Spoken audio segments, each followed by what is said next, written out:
day, Ma'am and Sir. This is Group Z2064 with the title of COVID-19 Protocol Implementation of Barangay Apocan Sagom City, Basis for Training Enhancement Plan. I am Christian Villagana. I'm Raymond Elvero. And I am John Carlton. And this is our presentation for final defense. Introduction. The Department of the Interior and Local Government, or DILG, implored all barangay officials to be more proactive and conscientious in enforcing the minimum health protocols in their respective communities, especially the auxiliary. The barangay tanod in enforcing the regulations to all people due to the critical role of the barangays in preventing the continued spread of the coronavirus disease or COVID-19. As the COVID-19 pandemic has progressed, government's ability to track the virus transmissions and use that information to drive their public health efforts has become increasingly vital, which is why protocols have been strictly regulated by these officials. In the Philippines, the government was the driving force behind the publication of interim guidelines in COVID-19 prevention and control in the workplace, where workers and employers must comply as the country struggles to contain the deadly virus. All precautionary measures are being taken. Regrettably, despite firms' plans and recommendation, the IATF, as well as its flaws and weaknesses, are the results of the faulty and insufficient execution. Protocols and the citizens' apathy is, as a result, determining the distance between idealistic and realistic to prevent the linking between today's conceptions and rationalities. Realistic must be a specified circumstance. Given the complexity of the challenges posed by the current crisis and the imperative of maintaining the status quo, mitigate the negative impact of the pandemic. The objective of this study is to assist the protocol implementation in Barangay Apocan Sagom City of the Barangay Tanod. Nevertheless, the researchers are also wanted to provide comprehensive training enhancement plan for the people who are implementing the protocol of this pandemic. Significance of this study. The findings of this study will redound to the benefit of Barangay Tanod and to the constituents of Barangay Apocan, as well as society as a whole, considering that the implementation of protocols plays a vital role in the safeties and prevents the virus to be worsened. The greater demand for utmost protection is a must, so that the government should have to make things clearer and more understandable for people about the implementation of the protocols amidst pandemic, and also they should apply holistic approach in dealing with it. Review of related literature. Protocol implementation. Local government units or LGUs must consider granular policies as well as real-time intervention to address differences in local COVID-19 transmission dynamics due to heterogeneity and diversity in communities, whereas national governments implemented a large-scale blanket policies to control the pandemic. Some existing practices such as voluntary physical separation, the use of face masks and face shields, mask testing, and school closure may be beneficial in one location but not in another. LGUs, for example, are grappling with a health crisis that seems to have economic, social, and budgetary implications, while metropolitan areas have been hotspot for the COVID-19 pandemic. There are already health resources in place compared to less developed and poorer rural regions. So LGUs are accountable for adapting, coordinating, and executing COVID-19 rules in compliance with the national government's province and local quarantine regulations. This is the community quarantine policies and regulations in Sagom City. Number 1, people are only allowed to leave their homes to work, buy food or medicines, visits the hospital, dispose of waste. 2, as previously stated in the LGU's COVID-19 advisory, number 1, all public activities are hereby cancelled. The business sector is likewise required to have postponed events until the state of the public health emergency is lifted. Number 3, suspension of the Sagom City night market and cockpit operations as indicated in COVID-19 advisory is issued by the local Chief Executive still in effect. Number 4, according to Executive Order 2020-33 issued by Tagum's local chief executive, all courses and academic activities from preschool to postgraduate schools are currently suspended. According to the Department of Education Region Office 11 Memorandum, teachers should not report to their stations and should only work from home. 5. All religious activities that necessitate public gatherings are hereby halted. Number 6. The City of Government of Tagum will continue to do business and provide services. Transactions with a single client are highly encouraged. Number 7. Frontline offices involved in the COVID-19 crisis management and response team are required to operate 24 hours a day, 7 days a week, provide that precautionary measures are followed and observed to avoid jeopardizing the health of the team members until the state of public health emergency is lifted. Number 8. Employees of essential and critical infrastructure from nearby municipalities and provinces may enter Tagum City if necessary screening procedures are followed. And they will be ordered persons under monitoring upon their return. 8.1. Tagum City's public and private cars are barred from leaving the city. 8.2. Within 24 hours, all vehicles going through Tagum and Davao City will be escorted in a group. Valid ID is required. They do not have the authority to pick up passengers in Davao. 8.3.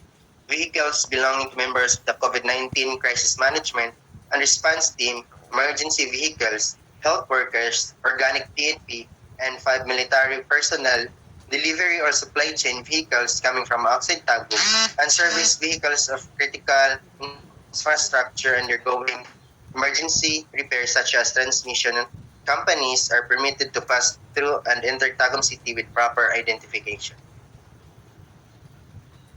8.4. No vehicles other than those stated in Section 1 are allowed after 24 hours will no longer permitted to travel between Tagum and Davao through Tagum.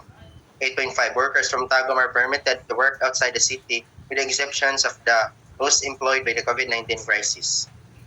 8.6. Drivers and assistants of cargo and delivery vehicles as well as supply delivery trucks are not permitted to leave the vehicle while it is being loaded or unloaded. 8.7. All other operations not covered by this instruction must be coordinated with the Tagum and Davao City's respective COVID-19 crisis management and response team. 8.8. After 24 hours, roadblocks will be erected. And 8.9. Temperature checks will be conducted to passengers and drivers of exempted vehicles. Number 9. According to Labor Advisory Number 090 of 2020, issued by the Department of Labor and Employment, the private enterprise based in Tagum must design and implement flexible work arrangements for the individual employees. Number 10. Residents should be cautious when purchasing items and essentials. If necessary, only one individual per household should be in charge of purchasing commodities for their consumption. It is strictly forbidden to stockpile masks and disinfectants, engage in panic buying, or spread misleading information.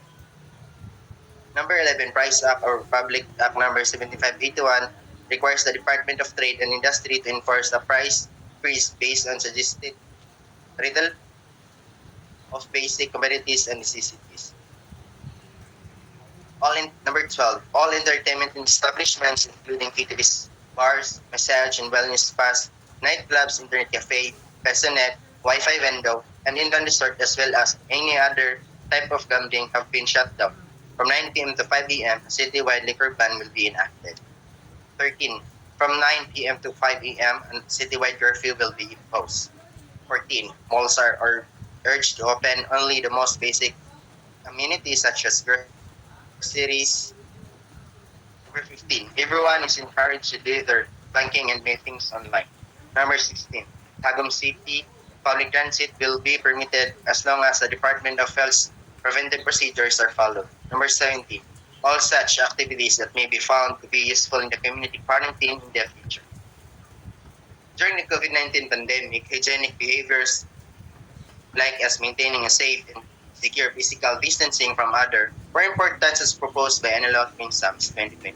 On her study about hygienic behavior and physical distancing as distinct public health related behaviors in the protocol implementation, It became important in order to avoid crowds, use of face masks, and follow hand hygiene guidelines.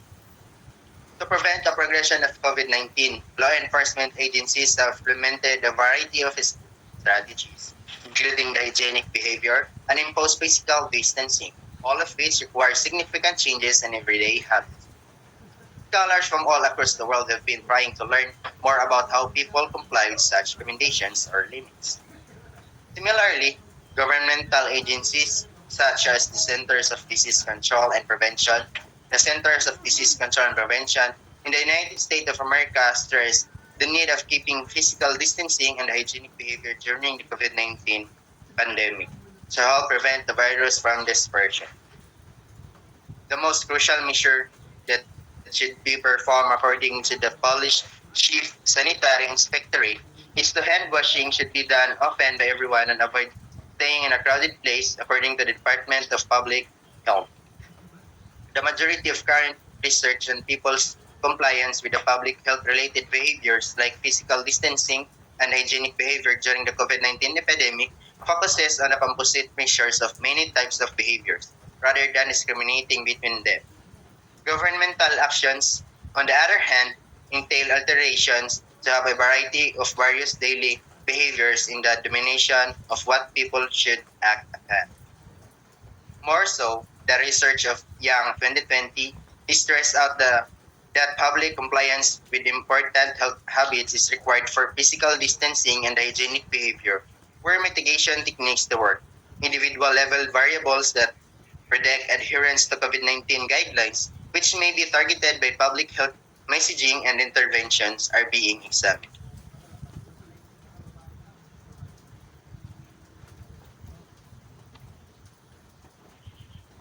Theoretical framework.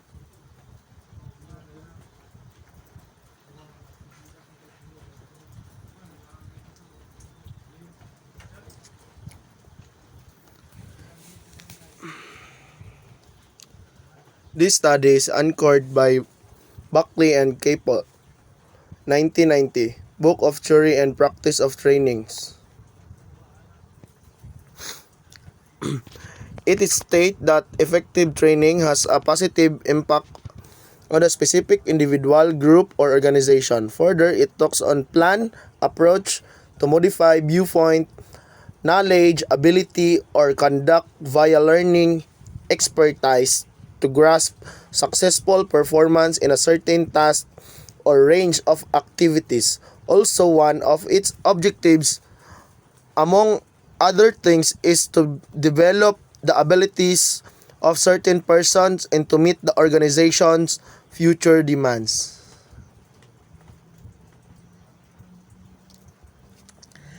In this pandemic epoch, it's imperative that the people who implement the protocol must have been properly trained regarding of what should be done. This theory emphasized that this barangay tanod should holistically guided by this standard of training must, especially in these trying times. In order to perform better, one must act in accordance to a certain practice. Conceptual framework. Input: COVID-19 protocol implementation, physical distancing, hygienic behavior, process, administering of the questionnaire, tabulation of respondents and responses. Statistical and analysis of data and interpretation. Output: level of protocol implementation and crafting of training enhancement plan. Research objectives. This study focuses on the protocol implementation and the training enhancement plan of Barangay Tanod for COVID-19 Barangay Apocon, Tagum City, Philippines. Especially, the study seeks to the answers following objectives. Number 1, to assesses the level of the protocol implementation in the prevention of COVID-19 in Barangay Apocon in times of 1.1 physical distancing and 1.2 hygienic behavior. 2. To create a training enhancement plan to be enacted by Barangay Tanod in the protocol implementation and the prevention of COVID-19 in Barangay Apocon. Method. This section of the research describes in detail how the study will be conducted. Similarly, it presents the participants, materials, instruments, and designs, and procedure observed in the studies. Respondent. The respondents of the study are the residents of Barangay Apocon, Tagum City, Davao del Norte, Philippines. They will be chosen by researchers based on purposive sampling procedure. We have chosen this kind of sampling because of the pandemic that is still happening today, and we care about the safetiest of the people. But most importantly, we will ensure that we could somehow cater many respondents in the study in order to get the most valid and reliable data.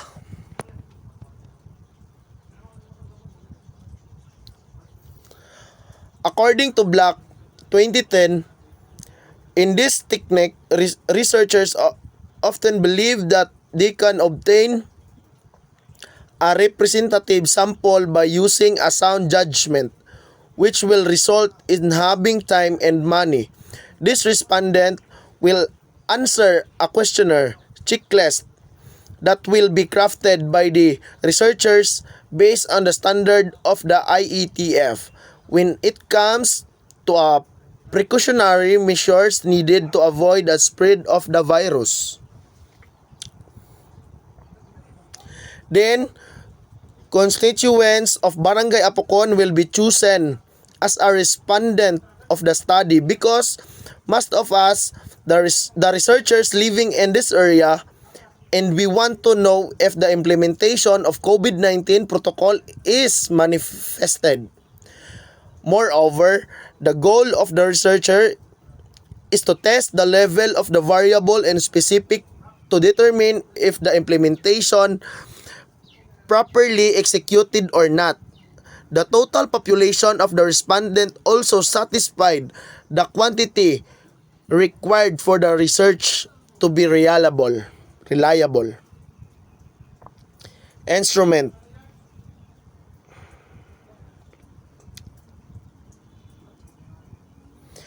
The study will be utilizing one researcher-made survey instrument to gather data.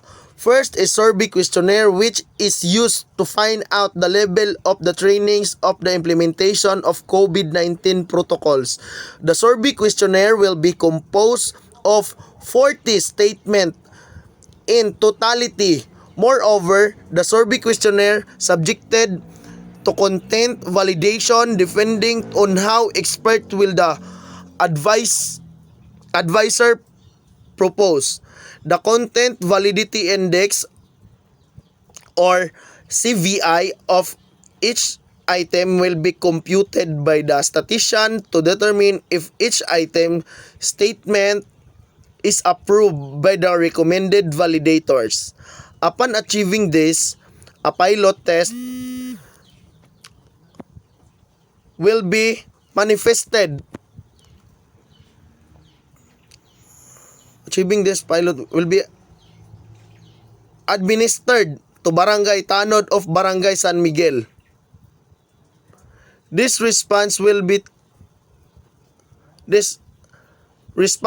tied of subjective communication Cronbach Alpha to gauge and reliability to survey questionnaire.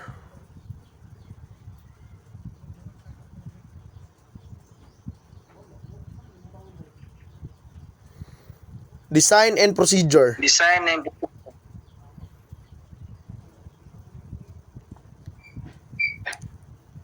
this research work made use of quantitative non-experimental design with descriptive method.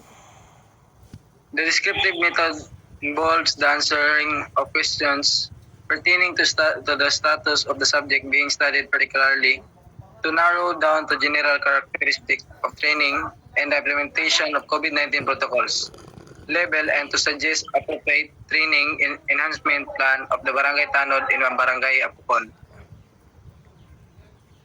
In the data gathering procedure, the following steps will be observed in the conduct of the study.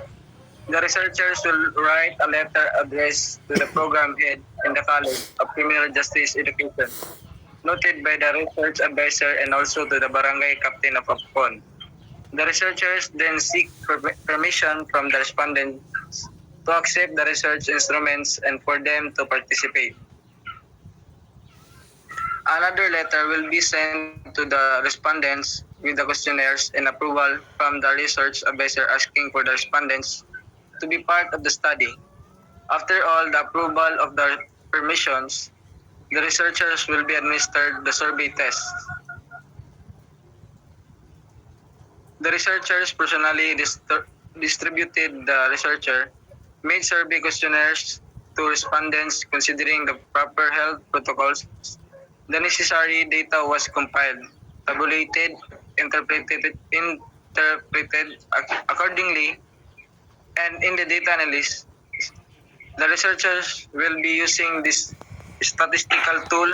This will be used to measure the level of protocol implementation, the prevention of COVID-19 in Apocon, Tagum City, Davao del Norte, Philippines. Results and discussion presented in this chapter are the data and the results of the study. Tables are arranged in the subheading level of protocol implementation in prevention of COVID-19 in Barangay Apocon in terms of physical distancing and hygienic behavior. Level of protocol implementation in the prevention of COVID-19 in Barangay Apocon in terms of physical distancing. Table 1 shows the COVID-19 protocol implementation of Barangay Apocon, Tagum City. In terms of physical distancing with an overall mean of 4.10 with the standard deviation of 0.915, which describes as high. This means that the level of protocol implementation in the prevention of COVID-19 in Barangay Apocon in terms of physical distancing is positive. The indicator that obtained the highest mean is the physical distancing, which is described as high. This means that people living in barangay practice the physical distancing and this observed through area. Every people in the barangay Apocon is well informed and have awareness about spreading the virus if they don't follow the physical distancing. They also have strict protocols regarding the importance of physical distancing in today's pandemic. Table 1, Level of Protocol Implementation in the term prevention of COVID-19 in Barangay Apocon in terms of physical distancing.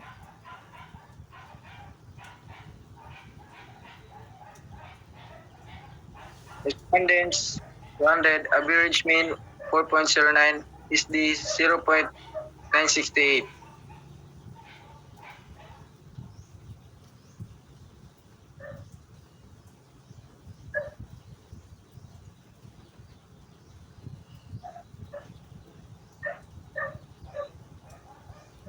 Level of implementation in the prevention of COVID-19 in Barangay Apocon in terms of hygienic behavior. Table 2 shows the level of protocol implementation in the prevention of COVID-19 in Barangay Apocon in terms of hygienic behavior with an overall 4.09 with standard deviation of 0.96, which described with high. This means the level of protocol implementation in the prevention of COVID-19 Barangay Apocon in terms of hygienic behavior is positive. This means that people living in Barangay Apocon is practicing the proper hygiene during pandemic. They also practice washing their hands and sanitizing if using alcohol when they are going outside. They also always wearing masks, which serves as protect against the COVID-19 virus. They also aware the simple hygiene precautions can help.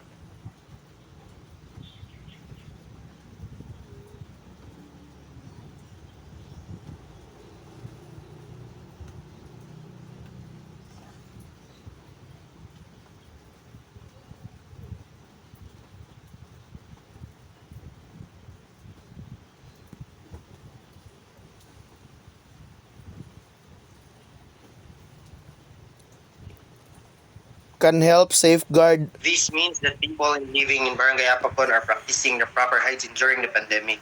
They also practice washing their hands and sanitizing if using alcohol when they are going outside. They also always wear masks which serve as protect against the COVID-19 virus. They also aware that simply hygiene precautions can help safeguard the health of their family and everyone else. They also follow the protocols in their barangay by avoiding touching the eyes, nose, and mouth when you go outside, and also they are aware that when sneezing or coughing, always cover the mouth and nose and use tissue. Table 2. Level of protocol implementation in the prevention of COVID-19 in Barangay Apacan in terms of hygienic behavior. Respondents 200. Average mean 4.09. Standard deviation is 0.968. Conclusions and recommendations. This chapter presents discussions about the level of protocol implementation in the prevention of COVID-19 in Barangay Apcon. The discussion is based on the results of the findings presented in the previous chapter. Summary of findings. Level of protocol implementation in the preventing of COVID-19 in Barangay Apcon. It is the responsibility of both individuals and the community to prevent the spread of the COVID-19 virus in the environment by putting health measures into practice.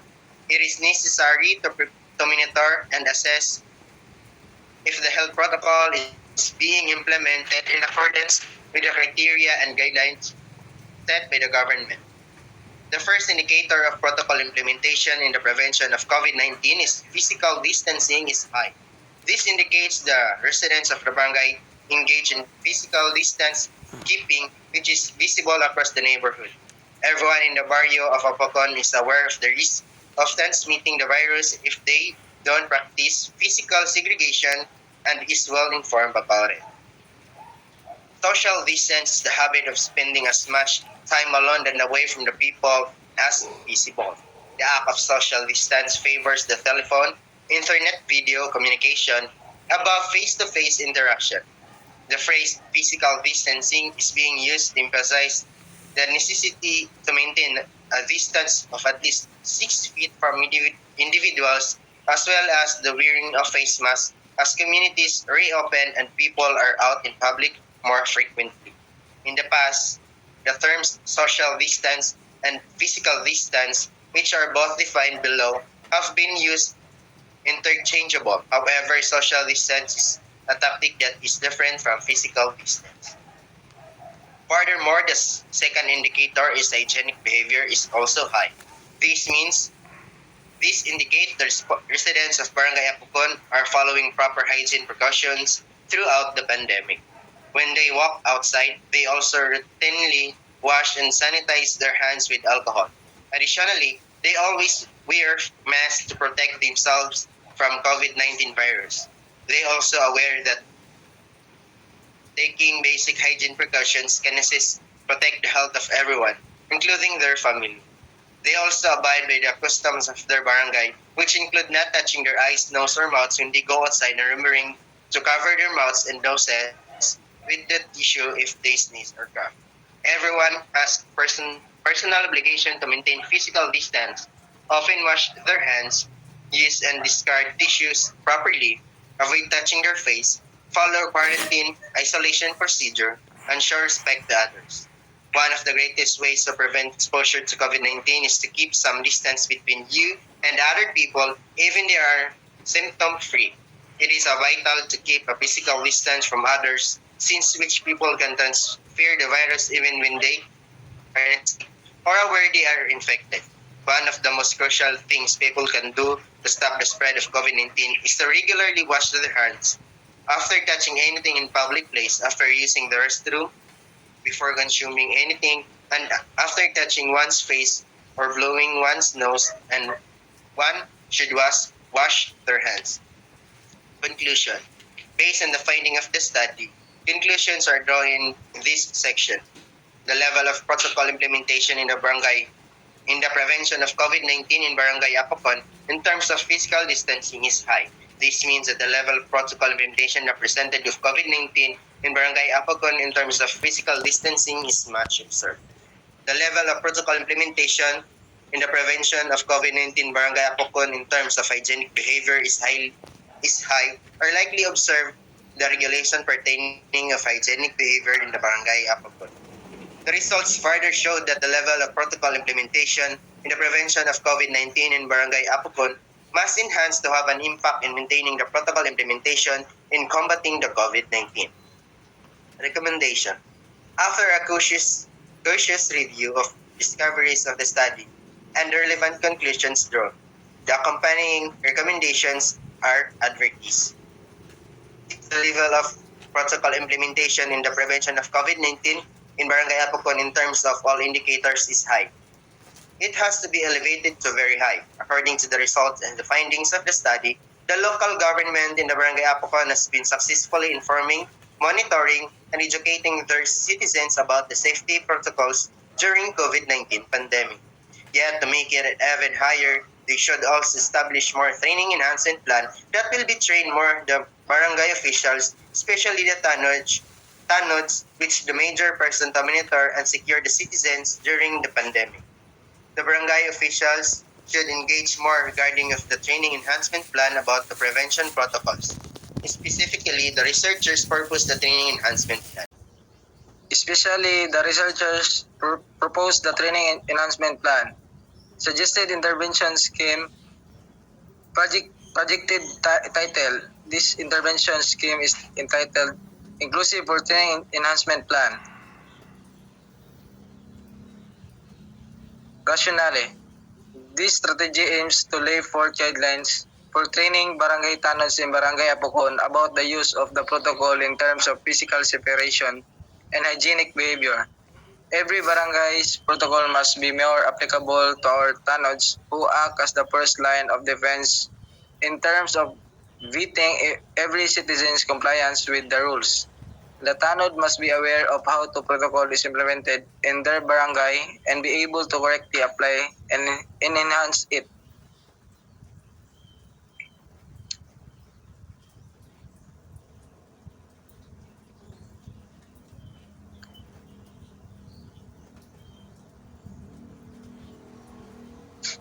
Metrics of activities. The goal of this metric is to provide preliminary guidelines for developing a consistent, a proper dissemination method for implementing the inclusive for training enhancement plan in order to identify opportunities while managing potential effects, as well as important decision aids in the protocol implementation during COVID-19 pandemic. Key result. Training on the health-related responses. Objective. To ensure among barangay tanod and barangay apocon in the health-related responses, especially during planning, dissemination, and implementation of the health protocol measurement during the COVID-19 pandemic and ensure that accurately apply in the community. Strategies. The local government in the Department of Health unit should employ tanod in their health-related responses unit. This tanod should possess enough knowledge about the field since they are most likely to have difficulties in the operation phases, but during the crafting and dissemination phases, they could be of help since they could also share their personal strategies on health-related response during the COVID-19 pandemic. The LGU and the DOH will let employed the tanod in their health related responses unit to share their knowledge and personal strategies in terms of different protocols and measurement regarding on the COVID-19 pandemic. The LGU and the LGU and the DOH will let employed the tanod in their health related responses unit to share their knowledge and personal strategies in terms of different protocols and measurement regarding on the COVID-19 pandemic to apply and the practice it to community and to have online symposium regarding what they learned during training.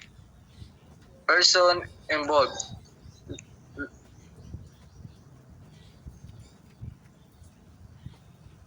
Local government unit, DOH Health Related Responses Unit Barangay Tanod in Apocon.